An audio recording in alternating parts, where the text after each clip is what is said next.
غافل ہو چکے. اب یہاں نوٹ کیجئے سہو فی الصلاۃ اور سہو عن الصلاۃ، ان دونوں میں زمین و آسمان کا فرق ہے. نماز میں سہو تو ہم سے بھی ہو جاتا، کہیں 2 رکعت کے بعد جو ہے آپ قعدے کے لیے نہیں بیٹھے اور کھڑے ہو گئے، ہو گیا سہو، حالانکہ بیٹھنا چاہیے تھا تحیات کے لیے. اور اس قسم کا سہو خود حضور صلی اللہ علیہ وسلم کو بھی لاحق ہوا ہے.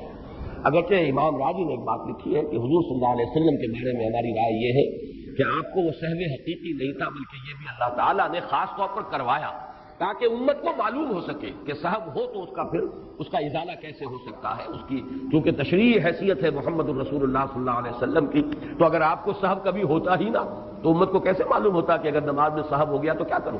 آیا نماز توڑ دوں پھر اثر نو شروع کروں، یا اس میں کوئی ہمارے لیے کوئی ازالہ ہے، کوئی صورت ہے کہ جس سے کہ اس کی جو ہے وہ کمی اور تلافی کی جا سکے. تو سہو فی الصلاۃ وہ ہے، لیکن سہو عن الصلاۃ تو بالکل اس کے مقصد سے غافل، اس کا نظام انہوں نے غتربوت کر دیا، اس کی اصل مقصد جو ہے اس کو ختم کر دیا. یہ ہے سہو عن الصلاۃ. اس میں البتہ طبعا ہمارے بھی وہ لوگ ضرور آ جائیں گے جو تارک الصلاۃ ہیں، جنہیں ہوش ہی نہیں نماز کسے کہتے ہیں، جنہیں پتہ ہی نہیں چلتا عصر کا وقت کب آتا ہے کب گیا، مغرب کا وقت کب ہوا کب ختم ہوا، فجر کا وقت کب ہوا ہے، جن کا پورا جو نظام الاوقات ہے اس میں نماز کا کوئی مقام سرے سے ہے ہی نہیں.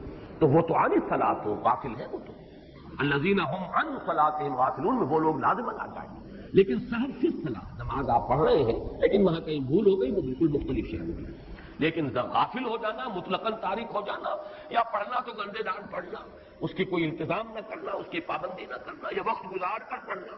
بالکل آخری وقت میں ایسے ایک حدیث میں الفاظ آئے ہیں کہ وہ شخص وہ جو آخری وقت تک انتظار کرتا ہے، یعنی عصر کی نماز پڑھنے میں، یہاں تک کہ جب سورج غروب ہونے لگتا ہے اور شیطان کے 2 سینگوں کے مابین آ جاتا ہے تب وہ ٹھونگے مار لیتا ہے، جیسے کہ مرغا جو ہے وہ ٹھونگ مارتا ہے جب وہ کوئی دانہ چگتا ہے، تو ایسے اس کا سجدہ ہوتا ہے، ٹھونگے مار کر اور نماز پڑھ لیتا ہے. یہ نماز حقیقت میں نماز نہیں ہے. جیسے کہ ایسے ہی شخص کو ایک حضور نے دیکھا تھا، تو دیکھا اس نے جس طریقے سے سجدہ نہیں صحیح کیا، تعدیل ارکان نہیں تھی، تو آپ نے فرمایا صلی فإنک لم تصلی، جاؤ نماز پڑھو، تم نے نماز نہیں پڑھی. اس غریب کو پتہ نہیں تھا، ایسی نماز کہیں سیکھی ہوگی، کوئی بدوی اعرابی ہوگا، وہ پھر آیا، اس نے پھر ویسی نماز پڑھ دی. حضور نے پھر دیکھا، پھر فرمایا صلی فإنک لم تصلی، یہ نماز نہیں پڑھی تم نے، جاؤ نماز پڑھو.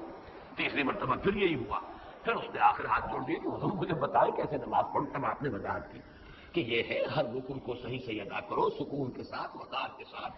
سجدے میں جاؤ تو جب تک تمہاری کمر سیدھی نہ ہو جائے یا پرسکون نہ ہو جاؤ، اٹھنا نہیں ہے. بیٹھنا ہے تو پھر کمر سیدھی ہو جائے، بالکل سکون کی کیفیت آ جائے، پھر جو ہے دوسرا سجدہ ہوگا. اسی طرح رکوع کا معاملہ ہے، رکوع سے اٹھنے کا معاملہ ہے.